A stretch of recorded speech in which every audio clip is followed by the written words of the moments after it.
Olá, amados, a graça e a paz de nosso Senhor e Salvador Jesus Cristo. Estamos mais uma vez aqui através deste canal para transmitirmos uma palavra de Deus para a sua vida, para alegrar o teu coração, fortalecer o teu espírito, acalentar a tua alma e dizer para você que Jesus Cristo é o Senhor e Ele te ama.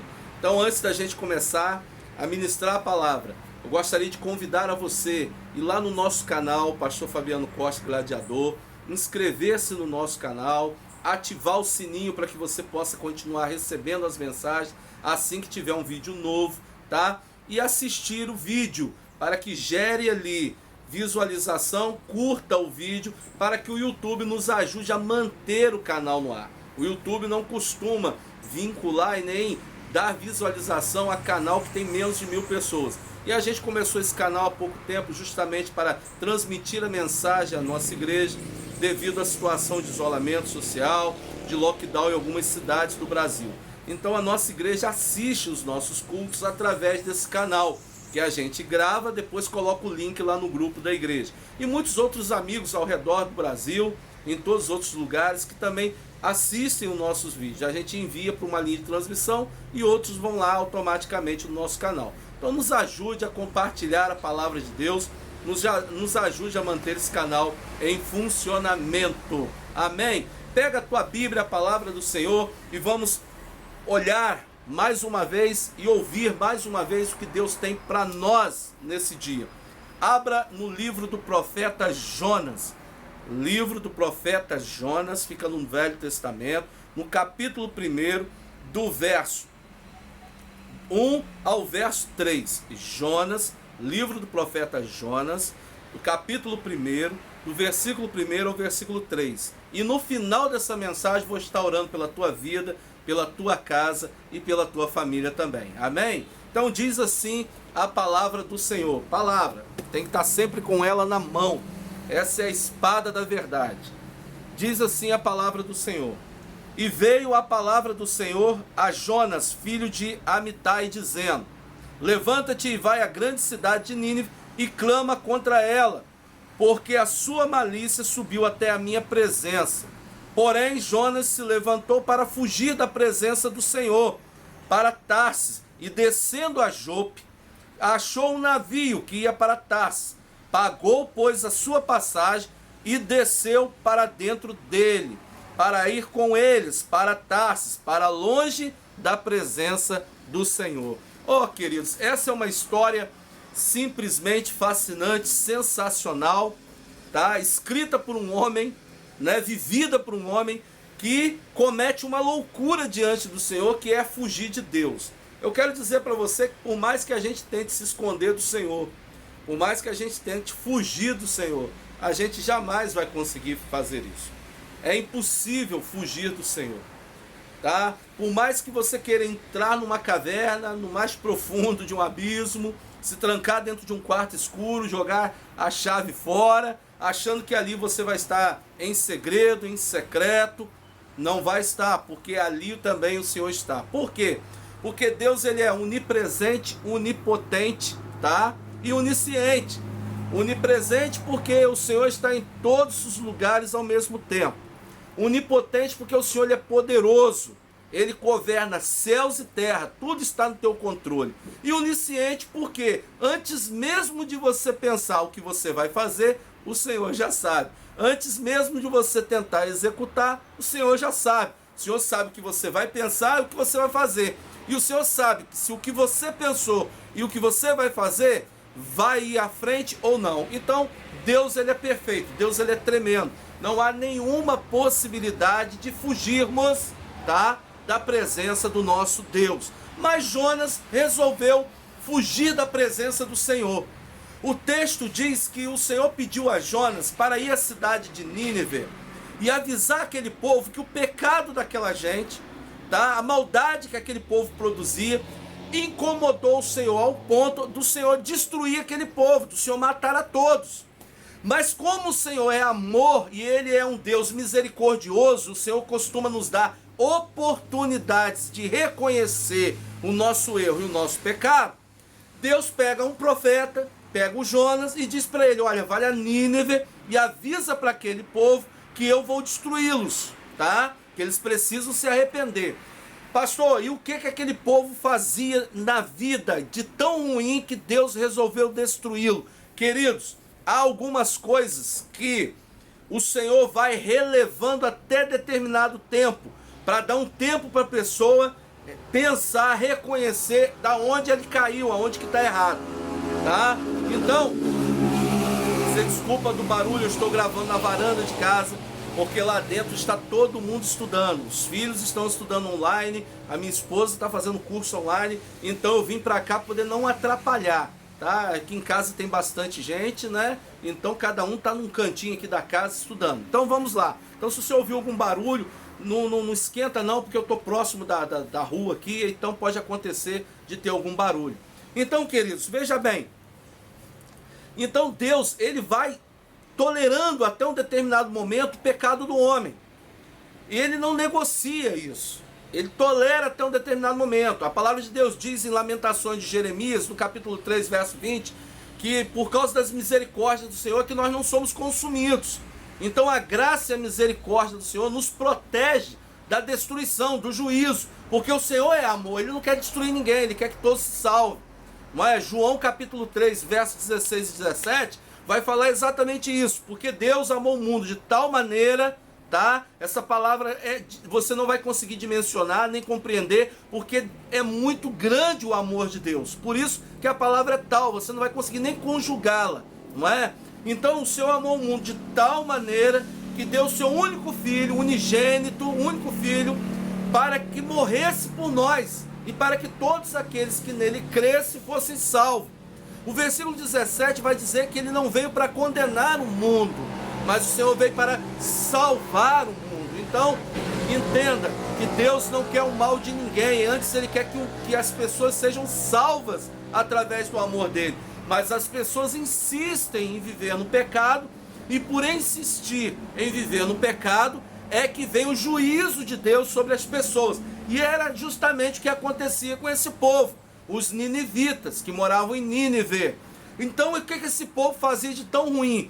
Eles eram assassinos, eram pagãos, adoradores de outros deuses que não era o Senhor.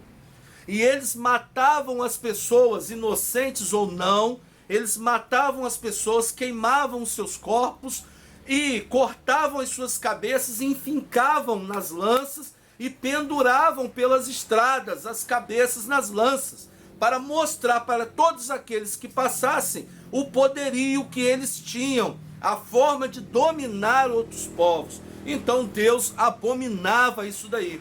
Deus pede a Jonas justamente para ir a Nínive e falar com o povo, olha, o Senhor vai matar vocês, o Senhor vai destruir vocês, arrependam-se enquanto há tempo. Mas não, Jonas, vendo que não era aquilo que ele desejava, e aqui a gente precisa entender que não é o que a gente quer, é o que Deus quer. Às vezes você está com raiva de alguma coisa, de uma situação, mas o Deus que você serve te diz imediatamente através do Santo Espírito. Por mais que você esteja chateado, por mais que isso tenha trazido um certo desconforto em você, eu sou Deus. Da mesma forma que eu te perdoei, da mesma forma que eu tenho misericórdia sobre a tua vida, você também tem que exercer misericórdia e amor sobre os outros. É simples. Se você quer servir a Deus, você tem que ter esse entendimento. Jonas servia a Deus, mas buscou primeiramente desobedecer a Deus e fazer o que ele queria fazer. Porque ir a Nínive, pregar para os ninivitas, dizer para eles que eles precisavam se arrepender, porque Deus não estava satisfeito com o que eles estavam fazendo, para Jonas não foi bom negócio, porque não era isso que ele queria. Então ele tomou a liberdade de fugir da presença de Deus. Ele pega, desce, vai até a cidade chamada Jope, compra uma passagem, tá? Para um local chamado Tarsis, que no nosso linguajar significa no fim do mundo, aonde Judas perdeu a bota. Na cabeça de Jonas, ele achava que no fim do mundo Deus não o encontraria. Mas é onde eu digo para você, não importa onde que você está, não importa o que você está fazendo, Deus está presente, vendo e assistindo. Por isso que a gente diz para as pessoas, cuidado, você que é casado, você que tem família, cuidado, você está aí traindo a tua esposa, indo para motel, fazendo tudo quanto for tipo de coisa aí, colocando a tua vida em risco e, acima de tudo, destruindo o teu relacionamento, teu casamento, não ache que você esteja fazendo isso escondido. Deus sabe que você está fazendo. Antes de você praticar um pecado, entenda que o Senhor é testemunha desse pecado. O Senhor está vendo esse pecado, porque Ele é onipresente, onipotente e onisciente, e nós já explicamos isso. Então, queridos, Jonas pega, compra a passagem, entra no navio, entrega a passagem ao cobrador e desce para o porão, para se esconder no porão. E aí eu te pergunto, o que o dono do navio, o dono da empresa de transporte tem a ver com o problema de Jonas? Nada. Mas aqui está um segredo bíblico que serve para a tua vida, para te abençoar e para te orientar. Queridos, aquele navio estava cheio de pessoas que nada tinha a ver com Jonas. Aquele navio transportava cargas caríssimas, materiais que nada tinha a ver com Jonas. Aquele navio era o ganha-pão daquele capitão daquele navio, ou do dono daquela empresa. E aí Jonas, com o seu pecado de fugir de Deus, que foi o pecado da desobediência, tá? E da rebeldia, fugiu de Deus e colocou em risco milhares de pessoas que não tinham nada a ver com isso. Sabe o que aconteceu com o navio? O navio pegou o mar, entrou mar adentro, né? Seguiu viagem. E aí o que acontece? Deus manda o mar ficar revolto e cria uma tempestade. Tá? Os ventos dão no navio, o mar dá no navio e começa a se quebrar as coisas, o navio começa a afundar, o capitão chega para as pessoas e começam a jogar as coisas no mar, e aí o capitão diz assim, olha, rogue o Deus de vocês aí, cada um olha o seu Deus. Veja bem, queridos, o pecado de uma pessoa que serve a Deus, que diz que conhece o Senhor, e se ela está em pecado, e se ela foge da presença de Deus, aonde ela for, ela leva destruição para outras pessoas que não tem nada a ver com o Senhor. Ela leva enfermidades, ela leva tempestades, ela leva de tudo de ruim, porque ela é para ser bênção. Entenda uma coisa, quando você serve ao Senhor, você é um agente do céu.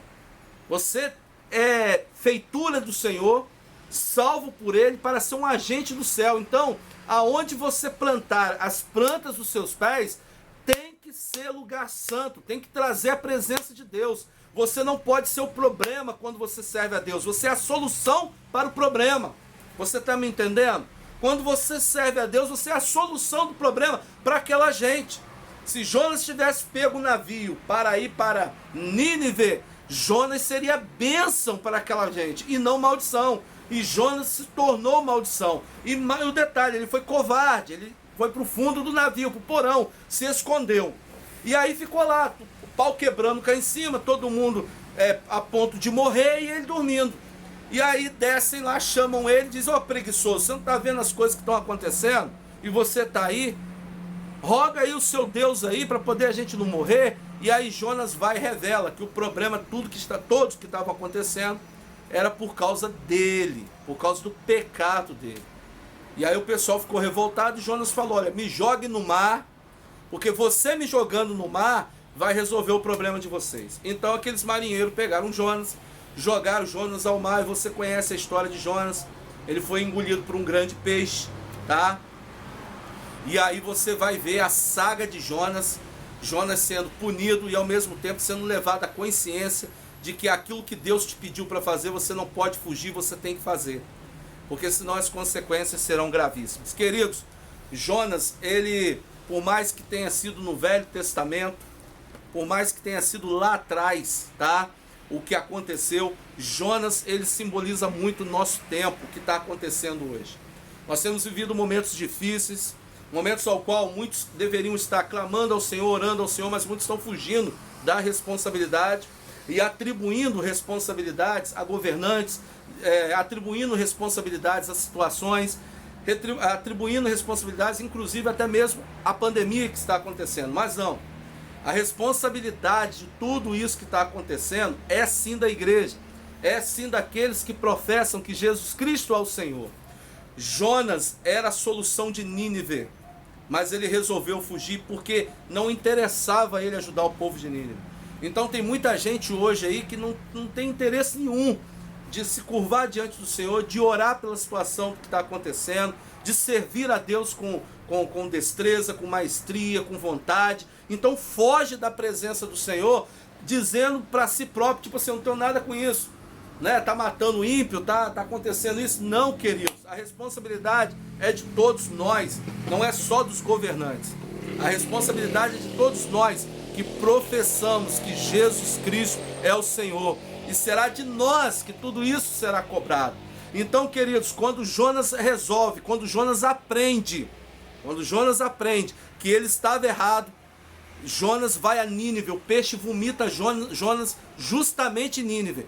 Então, mesmo assim, ele passa uma única vez no meio da cidade dizendo, arrependei-vos porque o Senhor vai destruir isso daí. Queridos, deixa eu dizer uma coisa para você. Por mais bronca que você esteja da situação, por mais raiva que você tenha, e por pior que você queira fazer a obra, por mal feito que você faça, a palavra do Senhor nunca volta vazia. O Senhor vai executar a sua palavra. 150 mil pessoas se converteram ao Senhor pela mensagem do profeta Jonas. Mesmo Jonas pregando contra a sua vontade, mesmo Jonas não fazendo o que Deus mandou fazer com amor, mas sim contra a sua vontade.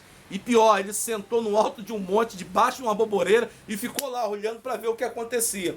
Só que Deus é tremendo. Deus é capaz de mudar a tua vida, querido. Deus é capaz de mudar a tua casa. Deus é capaz de fazer um milagre na tua vida, na tua casa hoje.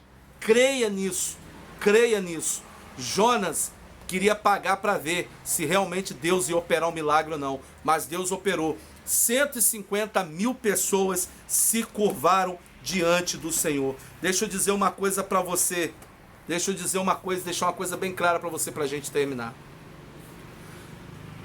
Sabe o que esse vírus tem nos ensinado? Deixa eu clarear um pouco mais aqui a mensagem aqui.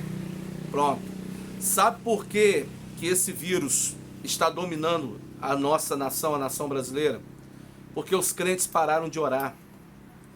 Porque os crentes começaram a murmurar. Porque os crentes começaram a se sentir só, estar em solidão e ter menos ação em ajudar o próximo. Sabe por que está essa polarização política de um lado para o outro? É porque a palavra de Deus diz que por se multiplicar o pecado, assim como foi em Nínive, multiplicou o pecado, aumentou o pecado ao ponto de Deus querer destruir aquele povo. Por multiplicar o pecado, conforme está em Mateus capítulo 24, verso 10, se eu não me engano, 11, por multiplicar o pecado, a iniquidade, o amor de muitos se esfriou. Você quer vencer essa batalha, você quer salvar a tua família, você quer salvar o teu marido, a tua esposa, você quer tirar teus filhos das drogas? Comece a clamar o Senhor, creia no Senhor. Creia em Deus que o Senhor vai fazer um milagre na tua casa. A palavra de Deus diz lá em 2 Crônicas, capítulo 7, verso 14, que se o povo que se chamasse pelo nome do Senhor, se humilhasse, jejuasse e orasse, e se convertesse dos seus maus caminhos, o Senhor viria, sararia a sua terra, perdoaria os seus pecados. O que o Brasil está precisando é de arrependimento. O que nós estamos precisando é de chorar na presença do Senhor. Não fazer como Jonas fez, fugir de Deus, se eximir das suas responsabilidades e atribuir a responsabilidade ao povo. Não, nós temos que assumir a responsabilidade, orar ao Senhor, clamar ao Senhor, porque o Senhor ainda é misericordioso. O Senhor é bom ao ponto de nos perdoar e de nos salvar. Feche os teus olhos, curva a tua cabeça, eu quero orar por você, eu quero orar pela tua casa. E eu quero que nesta noite o Senhor exerça a sua misericórdia na sua vida. E que a graça do Senhor alcance você. E ore com fé, porque a palavra de Deus diz que a oração da fé é capaz de salvar o justo, é capaz de salvar o pecador e é capaz de abrir horizontes de oportunidades diante do Senhor. Então vamos orar?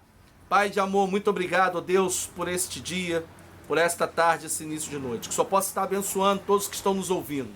Ó Deus, nesse momento que qual muitos estão aprisionados dentro de casa, muitos já perderam a esperança, a fé abalada. Ó Deus, porque não conseguem enxergar outra saída, mas a saída está bem na nossa frente. A saída é o Senhor nosso Deus.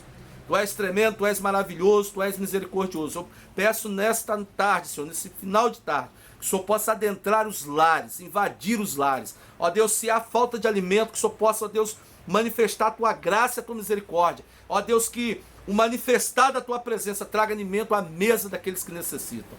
Ó Deus, se é enfermidade, se é doença, ó Deus, se é o vírus, seja lá o que for, o Senhor venha curar agora em nome de Jesus, segundo a tua vontade.